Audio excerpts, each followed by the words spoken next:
하나님 말씀 요한복음 2장 13절에서 25절 말씀입니다. 오늘 말씀의 제목은 너희가 이 성전을 헐라 내가 사흘 동안에 일으키리라 라는 제목으로 예수님의 열심, 예수님이 성전을 사모하는 열심에 대해서 살펴보면서 같이 은혜를 나누고자 합니다. 자, 13절 말씀. 오늘 본문은 참 난해한 말씀입니다. 그리고 유대인들 입장에서는 너무나도 어이없는 말씀입니다. 그래서 상당히 해석하기가 난해한데 잘 한번 보시고 우리 같이 한번 생각해 보면서 은혜를 나누고자 합니다. 6월절이 가까웠습니다. 예수께서 예루살렘으로 올라가셨습니다.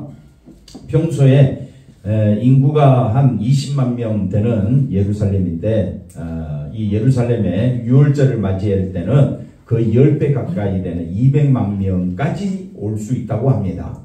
역사학자들은 그 정도 50만에서 200만 명 정도 되는 사람이 왔다 갔다 하니까 굉장히 북적거리는 그런 6월절 절기를 맞이했습니다. 그랬더니 성전 안에서 참고로 성전 안에서 소와 양과 비둘기 파는 사람들, 이 사람들은 멀리서 오는 사람들을 위해서 당연히 유대인 그 종교 지도자들이 그들을 배려해서 이런 장치를 해놓은 거예요. 그러니까 그들 입장에서는 너무나도 합당한 겁니다. 준비 잘 해놓은 겁니다. 그리고 또 돈 바꾸는 사람들이 앉아있는 거, 이것도 조금 이따 설명하고 그랬습니다. 그래서 15절에 보면 갑자기 그런데 성전의 유월절을 맞이해서 많은 사람들이 하나님 앞에 제사 드리러 예배 드리러 오는 그런 광경 속에서 예수님이 난데없이 노끈으로 채찍을 만드신 겁니다. 갑자기 계엄령이 선포된 거나 마찬가지입니다.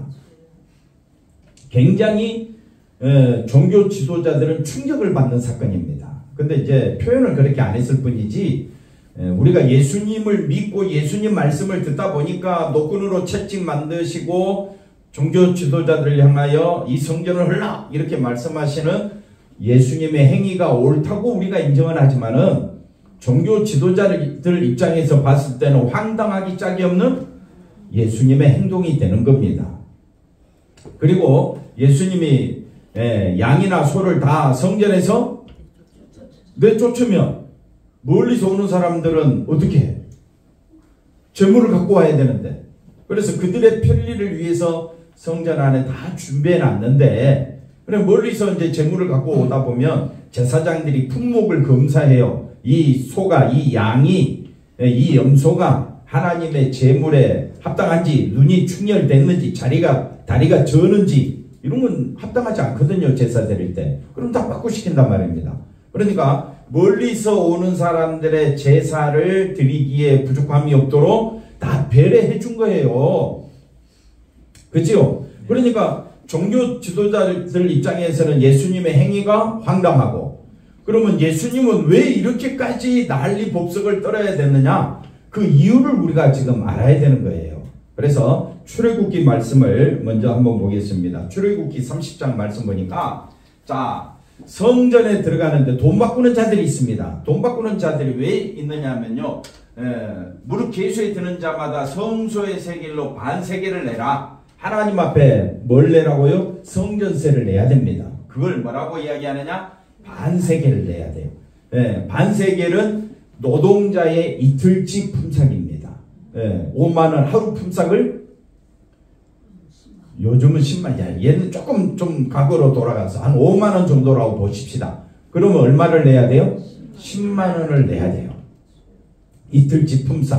근데 10만원을 내는데 그걸 세겔로 내야 되는데, 세겔로 그 외부에서 오는 사람들은 세겔이 없어. 통용 가치가 아니야. 이 세겔은 성전 안에서만 쓰는 돈이에요. 성전 안에서만. 하나님 왜 성전 안에서만 쓰느냐면 이거는 세상 것과 구별된 것이다. 하나님 앞에 드리는 거룩한 것이다 해가지고 하나님께서 세겔로만 성전세를 내라고 했거든요.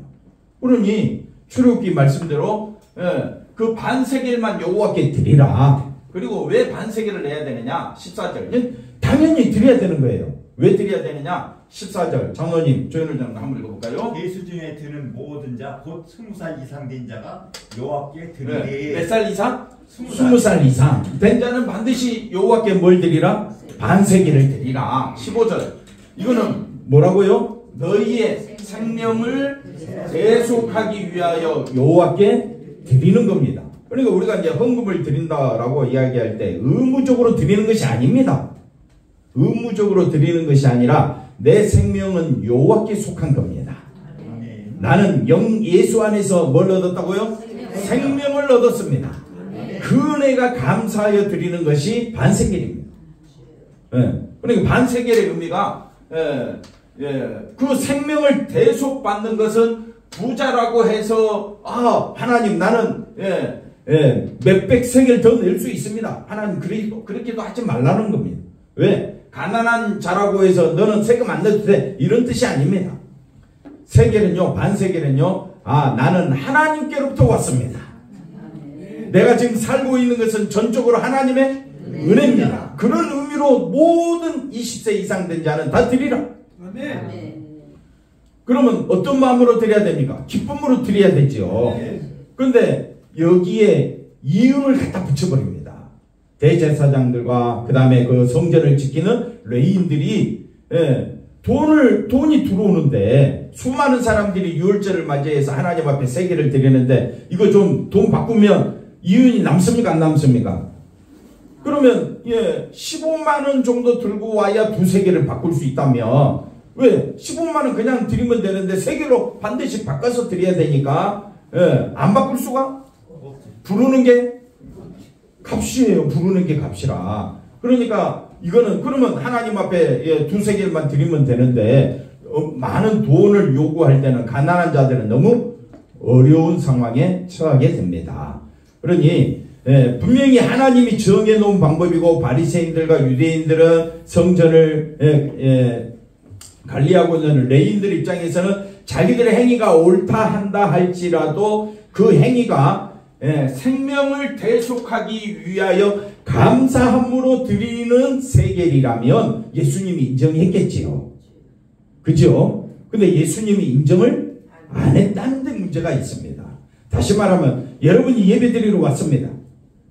씩씩거리며 와야 됩니까? 하나님 앞에 은혜 감사함으로 와야 됩니까? 얼굴은 씩씩댄다고 써져 있는데 뭐가 그리 불만이 많습니까? 사는 게 그리 힘드십니까? 다 얼굴에 그렇다고 써져 있네요. 힘들지요? 그러니까 하나님 앞에 대드리려고 씩씩대고 왔지요? 아니에요. 내가 지금 살아있는 것 자체가 감사함이고 내가 뭘 얻었다고요? 예수 안에서? 생명 얻은 것은 그 어느 돈과도 바꿀 수 없는 너무나도 귀한 겁니다. 그러니까 하나님 앞에 나올 때는 씩씩대는 것이 아니라 불만 가득한 감정을 가지고 오는 것이 아니라 기쁨에 겨워서 은혜가 넘쳐서 이렇게 눈이 많이 내리는 날에도 여러분 오셨잖아요. 그러니까 그런 마음으로 생명을 대속하기 위하여 나는 내 자신을 여호와께 드리겠습니다. 이 마음으로 온다면 예수님이 왜 방해하겠습니까? 16절 뭐 또 다른 의미가 있지만 그래서 이스라엘 자손에게서 이 받은 이 반세계를 해막 봉사에 그 다음에 이렇게 이제 성전을 관리하는 데 쓰는데 하나님께서는 이것을 뭐라고 이야기하느냐? 기념이라고 합니다. 그러니까 왜 드리느냐 했을 때 너희의 생명을 대속 내가 하나님 은혜로 여기까지 왔구나. 그들은 애굽에서 출애굽하지 않았더라면 이스라엘이라는 존재가 아예 없을 수도 있지요. 그런 그들을 가나안 땅에 하나님의 땅에 하나님이 말씀하신 젖과 꿀이 흐르는 땅으로 그들을 데려왔으며 그리고 그들이 소득을 얻고 그들이 살 수 있었던 모든 것은 전적으로 하나님의 은혜였다. 이렇게 고백하게 되는 겁니다. 그 다음에 소나 또 이렇게 양을 직접 자기가 가져와야 되지만 가져오지 못한 상황이 생겼습니다. 요즘같이 이제 도로가 발달하면 뭐 하겠죠. 그러나 그 당시에는 한 10km, 20km만 걸어도 너무 힘들잖아요. 그래서 신명기 말씀에 가보면 이런 말씀이 있습니다. 신명기 22장에 보면 마땅히 하나님 앞에 뭘 드리라? 11조를 드리라. 앞서 말한 두세 개, 반세개를 드리는 것도 똑같습니다. 반세대길이나 11조나 이거는 내가 지금 내가 소득의 11조를 드립니다 해서 10분의 1만 드리고 나머지 10분의 9는 내 것입니다. 그런 의미가 아닙니다. 어떤 교회는 또 11조 안 드려도 된다. 그러니까 여러분 속에서는 어떻게 해요? 너무 좋아하지요. 다 소득의 11조 드린다 그렇게 이야기하니까 10분의 9는 내 것이구나. 안 드려도 된다. 그러니까 이것도 내 것이구나 하면서 자기 욕심 차리기에 우리가 바쁜데 11조는 그런 개념이 아닙니다. 11조는요 하나님의 은혜 가운데 사망에서 죽음에서 우리가 건진받아 하나님의 은혜의 자리로 왔습니다. 그래서 기쁨으로 감사함으로 하나님 앞에 예물을 드립니다. 그래서 11조 또 우리가 드리는 여러 가지 예물은 아까워서 드리는 것이 아니라 마지못해서 드리는 것이 아니라 여러분이 드릴 수 있는 형편이 되고 환경이 되면 하나님의 은혜가 넘쳐서 기쁨으로 드리시는 귀한 예물 되시기를 주의 이름으로 간절히 부탁을 드립니다. 헌금 어떻게 드리라고요? 기쁨으로 감사함으로. 그런데 드릴 때마다 마음에 뭘 받아요? 부담감, 시험, 괴롭습니다.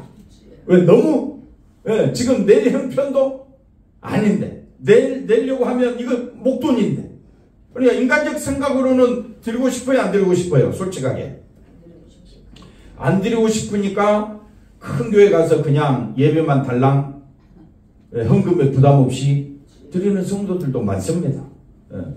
그런데 작은 교회, 우리 교회 같은 경우는 누가 드렸나 안 드렸나 뭐 재정부가 뻔히 다 알고 있어요. 그래서 사람의 생각으로 예물 드리는 것이 절대로 아니고 하나님의 은혜로, 하나님의 사랑으로, 하나님의 희생으로 어떻게 됐느냐? 우리가 건진받았고 생명 얻게 되었으니 하나님의 그 희생에 감사함으로 우리가 11조를 드리는 겁니다. 그래서 11조 정신은 11조는 뭡니까? 제사가 뭡니까? 율법이 뭡니까? 또 우리가 11조가 뭐냐라고 했을 때 반세길이 뭐냐라고 했을 때 이 모든 것들은 예수님을 지향합니다. 누구를 가리키고 있다고요? 예수님을 가리키고 있다. 그러니까 11조도 인간적인 내 생각을 가지고 11조 드리면 너무너무 아깝습니다. 못 드립니다. 그러나 주님의 은혜로 내가 이제 새 생명을 얻은 새로운 백성이다. 예수를 알지 못했을 때는 나는 늘 흑암과 사망과 그 다음에 불평과 원망 속에서 살았는데 예수 안에 들어오고 보니까 나는 이제 하나님의 백성이야. 나는 뭘 얻었어? 생명을 얻었어. 나는 구원받은 자야. 나는 죽음이 두렵지 않아. 누구로 말미암아? 예수님으로 말미암아. 그래서 예수님이 십자가에 죽으신 그 자체가 하나님 앞에 예수님이 자기 몸과 피를 하나님 앞에 뭘로 드렸느냐? 11조로 드린 겁니다. 말로 표현을 안 해서 그렇지 우리가 오늘 성찬식도 하잖아요. 성찬식 하면서 주님의 몸과 살을 기념합니다 라고 말은 하지만은 11조의 본을 보여주신 분이 누구냐? 예수님입니다. 예수님은 자기 몸과 피를 하나님 앞에 뭘로 드리셨다? 11조. 그러니까 11조라는 말은 자기 전부를 드렸다 이 말입니다. 그래서 예수 안에서 내가 산자가 되었습니다. 나는 이제 하나님의 은혜로 하나님의 자녀가 되었고 한번 따라합시다. 의롭고 거룩하고 흠없고 책망할 것이 없는 하나님의 자녀가 되었습니다. 그 마음으로 드리는 것이 뭐가 되어야 되느냐? 예물이 되어야 합니다. 저도 예물 드릴 때 너무 아깝지요. 아깝죠? 아깝지 않는 사람이 없습니다. 그러니까 인간적 생각으로는 예물을 못 드리지만은 우리가 예수님이 하나님의 은혜로 우리에게 오셨고 하나님의 사랑이 예수님에게 나타났고 그 예수님이 오시지 않았더라면 우리는 생명 얻을 길이 없었잖아요. 그래서 우리가 예배 드리는 것도 하나님 앞에 찬송하는 것도 기도하는 것도 헌금 드리는 것도 은혜가 감사해서 십자가의 은혜가 감사해서 드려야 될 줄로 믿습니다. 그러니까 11조를 마땅히 드려야 되는 겁니다. 마땅히 하니까 속에서 또 우리는 어떻게 해요? 거부감이 생길 수 있지만은 마땅히라는 말은 너는 새로운 백성이 되었다. 예, 고린도후서 5장 17절 누구든지 그리스도 안에 있으면 피조물, 새로운 피조물이야. 아, 나는 이제 어디 안에서 사는 백성이다? 예수 안에서 사는 백성이다. 그러므로 11조는 나의 전부입니다. 11조는 나의 하나님 앞에 비록 11조를 드리지만은 나의 전부를 드립니다 라는 그런 마음으로 하나님 앞에 11조 드리는 겁니다. 그 본보기가 누구였다고요? 예수님이 되는 겁니다. 그런데 그 예수님이 왜 이렇게 성전에서 그 11조 드리고 성전의 반세기를 이렇게 바꿔주는 이런 모든 것들을 왜 엎어버리느냐? 이게 이제 중요한 거죠. 자, 내 하나님 여호와 그 이름을 두시려고 택하신 곳에서 내 곡식과 포도주와 기름의 11조를 먹으며 또 내 소와 양의 처음 난 것을 먹고 내 하나님 여호와 경외하기를 말하고요. 항상 배워. 그래서 11조로 먹으라 이 말은 내가 지금 하나님의 은혜로 살고 있다. 그리고 우리가 헌금을 드리면서 뭘 배우라고요? 하나님을 경외하기를 배워야 되는데 나를 생각하면 경외가 안 나옵니다. 근데 이 물질을 소와 양과 이런 것들을 하나님을 생각함으로 드리면 뭐가 생긴다고요? 경외함으로 드리라.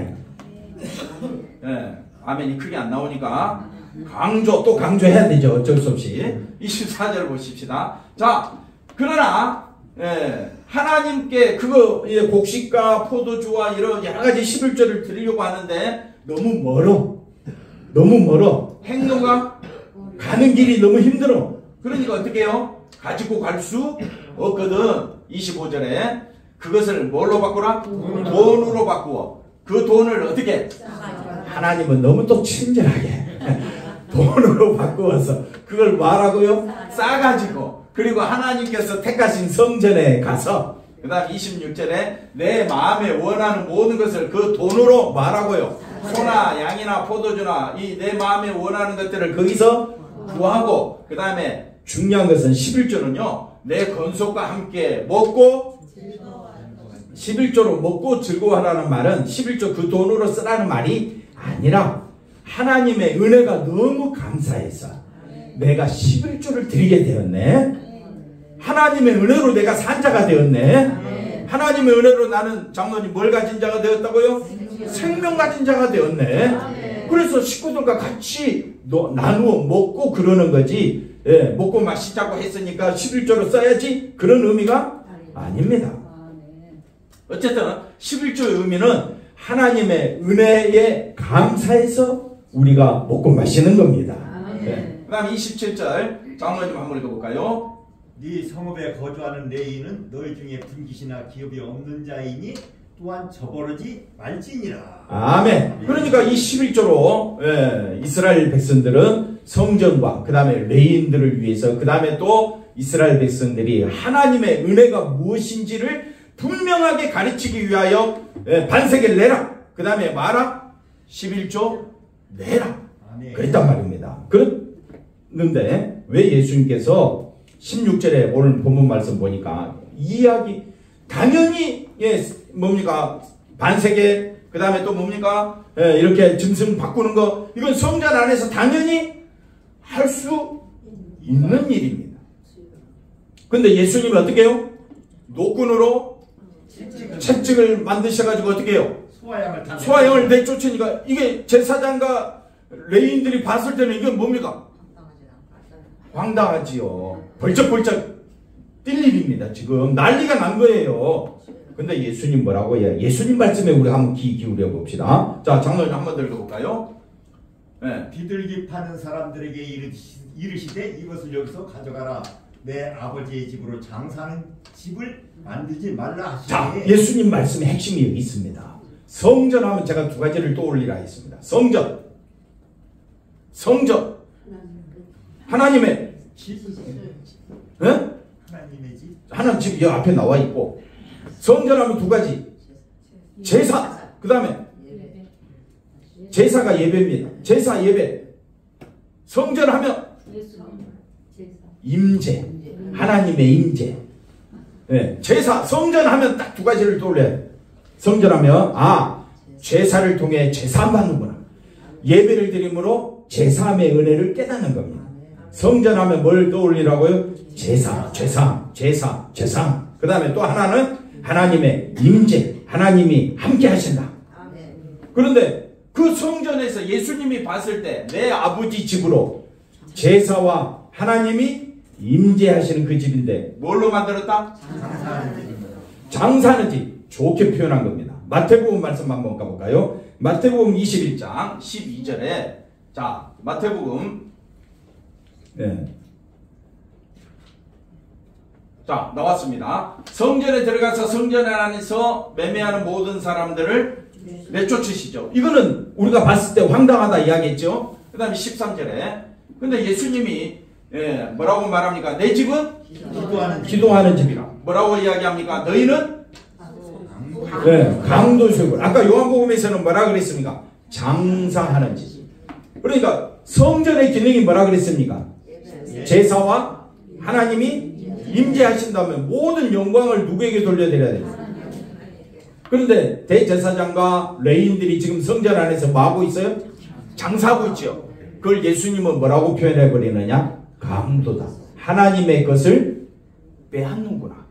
강도가 뭡니까? 남의 것을 빼앗는 자잖아요. 강도의 굴열, 강도의 소굴이라 그랬잖아요. 그러니까 우리가 교회 왔습니다. 교회 오면 모든 영광과 존귀를 누구에게 돌려드려야 됩니까? 하나님께, 예수님께 돌려드려야 되죠. 근데 자기가 기분 나쁘다고 막 성질 내고 자기 마음에 안 든다고 뛰쳐나가버리고 그러면 뭡니까 이거는? 하나님께 영광 돌리러 왔습니까? 자기 영광 받으러 왔습니까? 솔직하게 이야기해 보세요. 우리가 왜 교회 다니느냐? 교회 다니는 목적이 제사와 임재입니다. 제사는 누구로 통하여 완성됐습니까? 예수님. 임재는 뭡니까? 예수님으로, 예수님 안에 있으므로 우리는 하나님의 은혜 가운데 거하게 되었습니다. 그러니까 제사와 임재는 결국 누구를 예표하고 있느냐? 예수님을 예표하고 있는 겁니다. 자, 보십시다. 그런데 너희는 강도의 소굴을 만드는도다 하시니라. 그러면서 14절에 맹인과 저는 자들이 성전에서 나오매 예수님 어떻게 합니까? 고쳐주십니다. 그러니까 예수님은 완전케 하신다. 한번 더 갑시다. 예수님은 우리를 어떻게 한다고요? 맹인과 저는 자들은 우리를 말합니다. 부족하고 허물 많은 우리들을 완전케 고쳐주신다. 완전케 해주신다. 그랬더니 15절에 대제사장들과 서기관들이 예수께서 하시는 무슨 일? 이상한 일. 예수님 미쳤다. 예수는 미쳤다. 예수는 도저히 메시아가 될 수가 없어. 근데 대제사장과 서기관들은 예수님이 하는 행동을 이상하다고 이야기했지만 성전에서 아이들이 뭐라고 이야기하느냐? 아이들이 호산나 다윗의 자손이요 하고 찬양하고 있는 거예요. 오히려 아이들은 누구를 찬양해요? 예수님을 찬양해요. 다윗의 자손은 예수님을 말, 메시아를 말. 그러면서 호산나 다윗의 자손이요 이렇게 말하니까 대제사장과 서기관들이 이상한 것과 또 하나 그들은 뭐라고 이야기합니까? 노했습니다. 성전에서 이런 일들이 벌어지고 나니까 대제사장과 서기관과 레위인들은 예수님을 향하여 어떻게 해요? 아이들을 보고 또 어떻게 해요? 노하여. 이상하다는 말은 분노 직전입니다. 터질 직전이에요. 16절에 예수께서 말하되 그들이 하는 말을 듣느냐. 예수님 말씀 들어보십시오.